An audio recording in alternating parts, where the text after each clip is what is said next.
Okay, take two. Hindi pa pala connected kanina. Saan na ba kwento ko? Si teacher, and then maga kami ngayon. Okay, maga kami ngayon. Kasi nga, ewan ko, maga ako inising. Tapos bis na ako, hindi na ako nagano eh. Hindi na ako naligo eh. Dahil hinatid ko na siya kahapon. Sagupad na ako ng pang-alis. Tapos nagpangbahay na ako. Kaya yung damit ko kahapon pinanghatid, inulit ko lang. So sabi niya, bilis mo ako. Hindi ako naligo eh. So ang aga namin, dahil maaga kami, yung nagtatraffic na police, yung nagmamanual sa manual traffic, meaning kapag halimbawa dun sa intersection ng intersection ng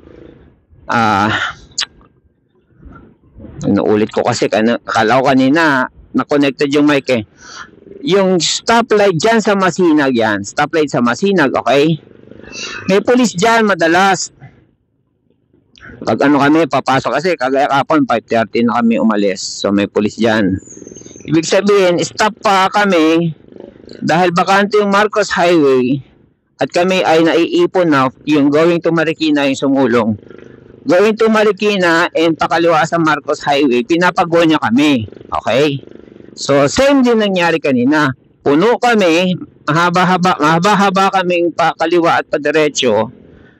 Stop kami, tapos sira yung timer, yung counter. Yung countdown timer ng Marikina sa stoplight, sira. Tapos, may ambulansya sa likod. Yun. So kami mga rider, nagtatabihan kami. Rider naman kami. Dali lang kami magsiksikan, di ba? Kaliwa kanan. Para sa ambulansya. Ang problema, syempre, yung motor lang pwede. Yung sasakyan, they can only make tabi so much. So hindi rin makadaan yung ambulansya. Okay.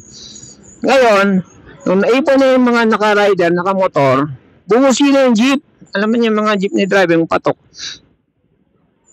Kasi, yung time, kita rin, hindi pala kita yung timer. Although, ang sira kasi yung timer ng countdown timer ng Pamarikina. Pero yung from Marcos Highway to,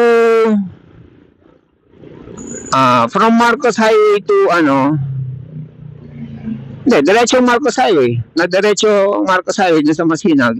Ayos. Ngayon, sabi nga ni teacher, napansin niya, bakante yung Marcos Highway, pwedeng diretso. Siguro sinasuggest niya. Kasi nga, ganun nga ginagawa ng police ng MMDA. Sabi ko, hindi natin pwedeng diretsuhin yan. Unang-una, walang police. Okay? Pangalawa, hindi naman bumubusina although nagwawangwang yung tawag nito, yung ambulansya. Hindi siya bumubusina o may megaphone yung mga yan eh. Hindi man nagme-megaphone o tabi o abante. Ang nagaganon lang usually bumbero or police. Pero yung ambulansya, aasa lang yan sa nagta-traffic. Okay? So, bumusina yung jeep na nasa harapan ng ambulansya, nasa unahan ng ambulansya. Bumusina ng malakas, busina ng mga jeep na patok. Kaya yung motor na paabante, na pressure, ako sinabihan ko talaga si teacher, sabi ko, hindi ako abante. Stop pa Tapos nape-pressure din siya. Sabi niya, ilang seconds na lang kahit na. Yan ang delikado ilang seconds na yan Dahil kami, sa unahan kami, nakikita namin yung timer ng Marcos Highway. 2022 pa. Tapos nagtatabihan na yung mga motor, yung mga sasakyan, ina-attempt nila na padaanin yung hindi talaga kaya kasi ipon na kami sa harap tapos galing siya sa likod na likod Nung mga 10 seconds na lang, yung nakakakita na, actually hindi I'm sure na hindi kita yon kasi nasa right side sila So whether kita nila or hindi, nung 10 seconds na lang, umabante yung motor sa kanan namin kasi kami pakaliwa yung padiretso umabante. 10 seconds pa. Tapos, bakante yung Marcos Highway, bakante. Yung 10 seconds pa, may humabol na motor na Marcos Highway humahagibis. Siyempre, 10 seconds na lang mag-i-stop na Oh, tapos may umarangkada ng motor, umarangkada sila para makalusot na nga, nakakabusit din yung busina ng patok na jeep Parang, oy, parang ganyan yung busina niya Mabante ngayon yung pamalikina ng motor, di salpukan sila, kinang ina. Ilang motor yon? Sabi ni teacher, 3 daw tatlo yung pa Marcos Highway. Yung along Marcos Highway, salpukan sila. Pero mo 10 seconds na lang, ikadidisgrasya mo pa dahil nagpaano ka sa ambulansya. Yung ambulansya, bukod sa wangawang yan, may busina pa yan. Pag yung bumubusina, saka na kayo mag-ano. Pero wag naman dumiretso, padaanin lang. Wag naman mag-go. Sila nag-go sila inabot nila ngayon. Yung motor, maano na salpukan yan, may mapipilayan ka yan Bukod sa bayad mo sa motor mo, ako natumba lang nito Hanggang ngayon, pinapansin na ng tao yung gas-gas. Yung pa kayong salpukan na gano'n. Anyways, lesson doon is okay papa kay papa buyo. Nabuyo lang yung yung nakamotor yung sa busina ng jeep. Kay papa buyo sa gano'n.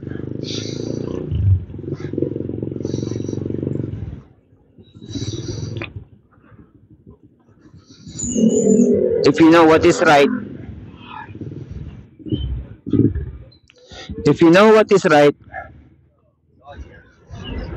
then don't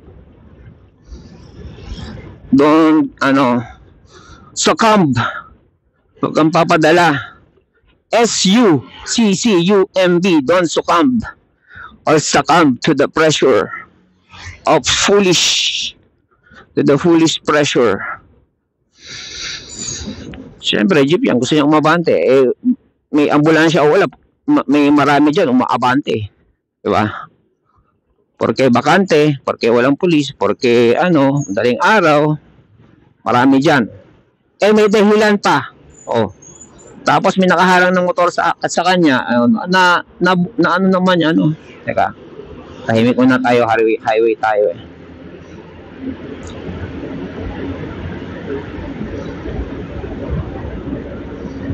Ay, pwede na pala ako pumunta kay Jonathan. Punta na ako sa kanya.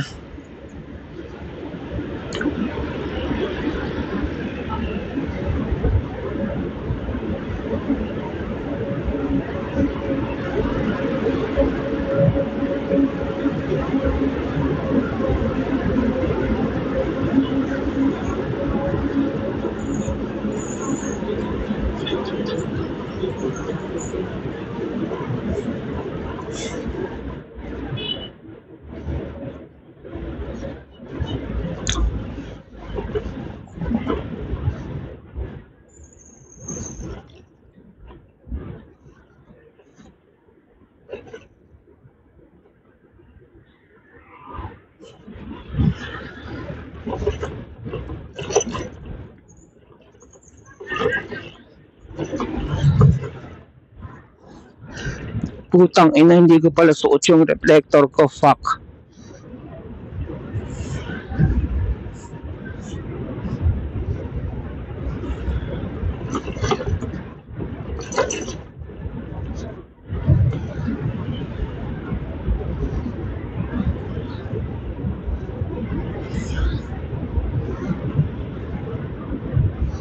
Wala, pagkagising ko, bihis ka agad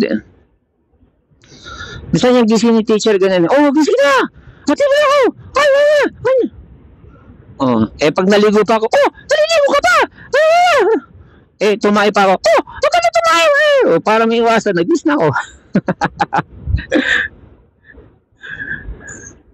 Yung excitement, enthusiasm, happiness, lahat ng emotion, transferable yan. So, kung tensionado siya, para hindi mapasa sa akin, bis na lang, di ba? Kaya lang, iwan ko yung reflector ko. Kasi paglabas ko pa lang, naksampay na yung mga bag niya rito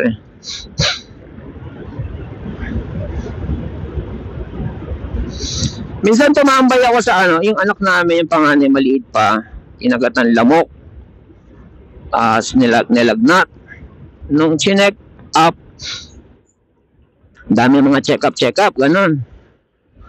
Tapos, isa sa mga check-up, bukod dun sa yung sakit sa kagat ng lamok, yung kukuha na ng ano, encephalitis, ko mga doktor na yun, kung ano mga nire-request. Sabagay, kaya sa public namin dinala.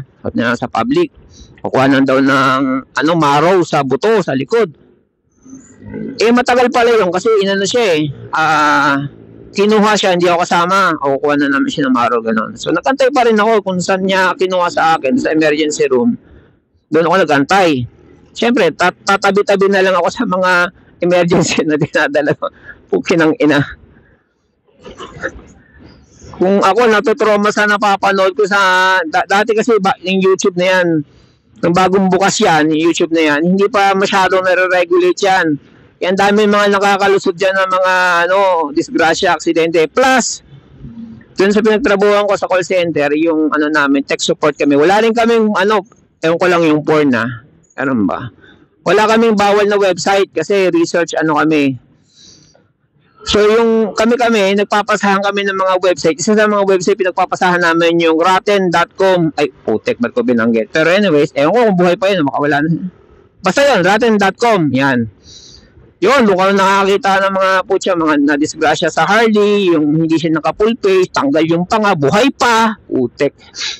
Mga ganang picture, mga HD na picture, Anyways, so, yung mga nakikita ko na gano'n sa natotrauma ako, nakita ko sa real life. Inang ina. So, nakikita ko ngayon dun sa sa trauma, may tawag sila dun ER. Yan, trauma, ER, yan. At saka hindi lang isang beses, maya may dumarating. Anyways, kaya ako nakwento kasi yung isa doon, i-describe ko ba? Forward nyo na lang kung di nyo kaya. Lumabas na ako kasi parang every time na dumarating, nandun ako sa gilid ng ER Lumabas na ako, hindi labas na labas labas lang ng mismong ER pero loob pa rin ng bakuran. Paglabas ko, yung inano doon, yung sinugo doon, dito na disgrasya dito sa street na to, Felix. Sabi nung naghatid na bus, kay siya yung nakasagasa. Buhay pa, 50-50. Yung paa, fast forward yun na. Di ba tayo pag nakahiga, yung paa nakaturo sa taas, di ba? Siya nakaturo sa hindi na taas. Kasi nga, na yung buto, mali na yung buto, tapos na yung laman, yung karne niya, sa iba na nakaturo, hindi na sa taas. So, wala nang kumukontra sa buto niya. Nakaturo na somewhere. Twisted na yung buto. Tapos sabi pa, siyempre, nakatayo lang ako doon. Nagkukwentuhan sila, yan yung may-ari ng ng bus terminal. Tumawid dito sa Felix. Tapos ang nakasagasa pa yung driver niya.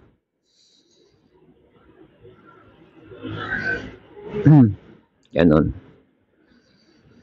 Kaya every time dumadaan ako rito, naaalala ko yung na yon.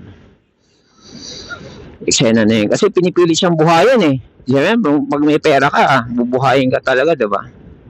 Labor?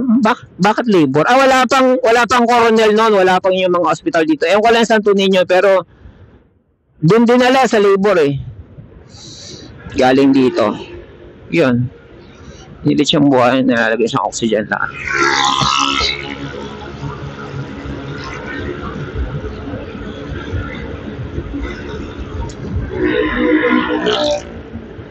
Tapos dito naman, mismong lugar na to, yung 14-wheeler na truck, yung trailer. Diyan mismo yan, sa gilid na yan sa kanan. Naka-helmet siya, full face. Sumingit siya sa kanan ng truck. Kasi stop. Yung nakamotor. Natumba siya at umabante yung truck.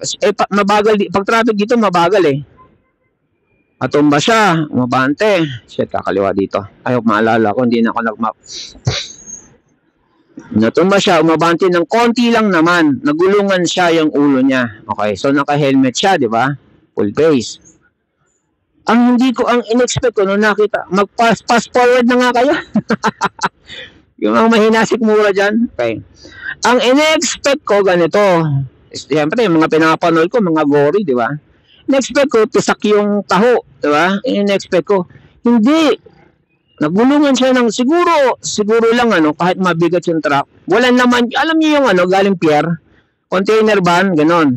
Siguro wala naman, pero sinasabi sa mabigat pa rin yun. Anyways, nagulungan yung ulo niya, as in nagulungan, yung ulo niya, naka-helmet siya.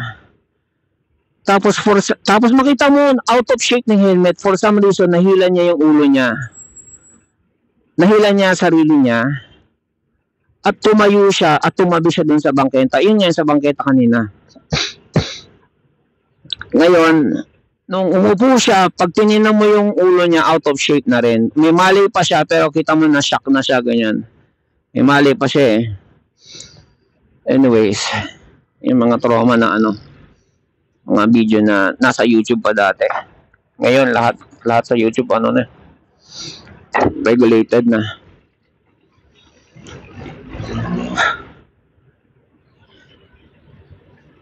Sana maalala ko yung pupuntahan dito.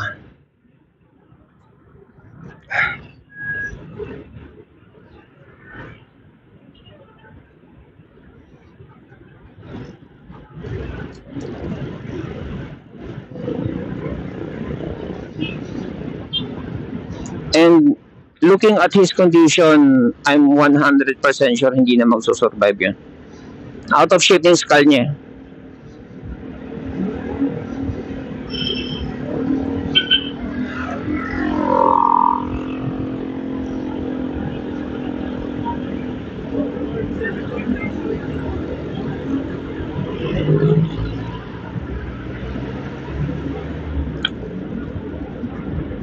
Aga ng mga MMDA dito ah.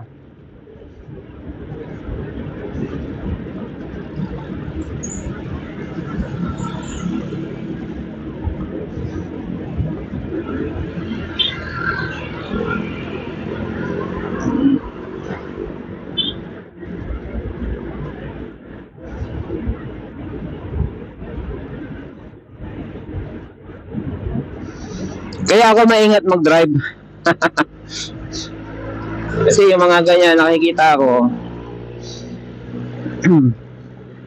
tinatandaan ko yan. Siyempre matatandaan mo yung trauma yan. And yung Facebook page ko rin pala, marami ako mga pinoposto na usually mga nakaligtas. Pero kung may nadisgrasya man, hindi gory, tapos siyempre Facebook yan eh, hindi gory, tapos mapupugutan mo talaga ng lesson.